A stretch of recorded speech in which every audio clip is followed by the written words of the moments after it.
Hey, here we are, the week of November 10th, 2014. By the time you read or see this, we may already have knowledge of what transiting Mars conjunct Pluto squaring Uranus has delivered. That was a big impact this week. Of course, this will be different for each of you, as we all have a different set of scenes in our lives where this occurs. I want to emphasize that this need not always be dire on a personal level. I suspect the impact will likely be felt in the global stage. We'll feel it there. At the same time this unfolds, we will have a collection of planets moving together through Scorpio. The Sun, Venus, and Saturn are all clustered together in the middle degrees of this sign. Long regarded as a troublesome planet, Saturn is actually our friend. Its influence is associated with responsibility and accountability, without which we would surely fail. So consider him to be a positive influence in this regard. With Venus along for the same ride, we can expect a responsible outcome to a nagging problem perhaps, one that has plagued us. It's an intentional word, by the way, plague, recently.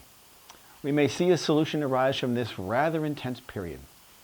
I will caution you that other events are as likely as well. The Mars-Pluto-Uranus activity will demand our attention, so simply keep that in the back of your mind and be prepared. As I mentioned last week, this degree is the same as the Grand Cardinal Cross of last April, which brought about significant natural events. Earthquakes, remember? We may see something similar. Regardless of your views on the cosmos, we have historical data that supports this type of event, and so it is wise to heed the notice. What could be simpler? During this same period, we see quite a bit of activity elsewhere. The Sun, Venus, and Saturn are still drifting along together in the later degrees of Scorpio, and this combination really points to a level of kindness that is laced with a sense of accountability.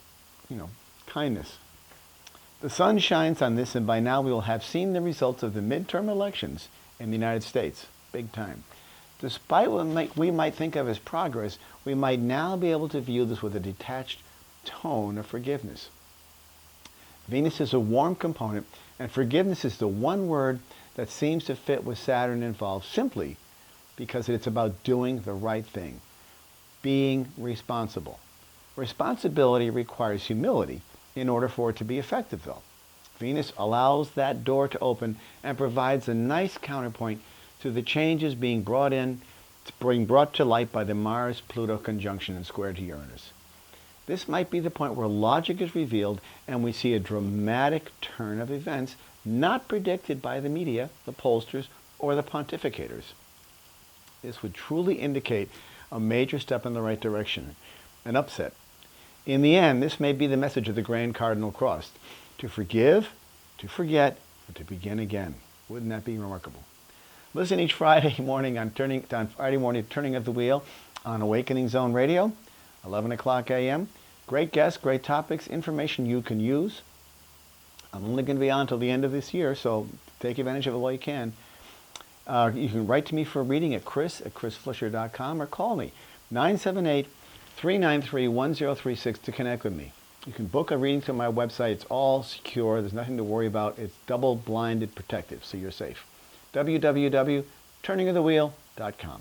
And I will see you all next week, Rhinestone Cowboys and Cowgirls.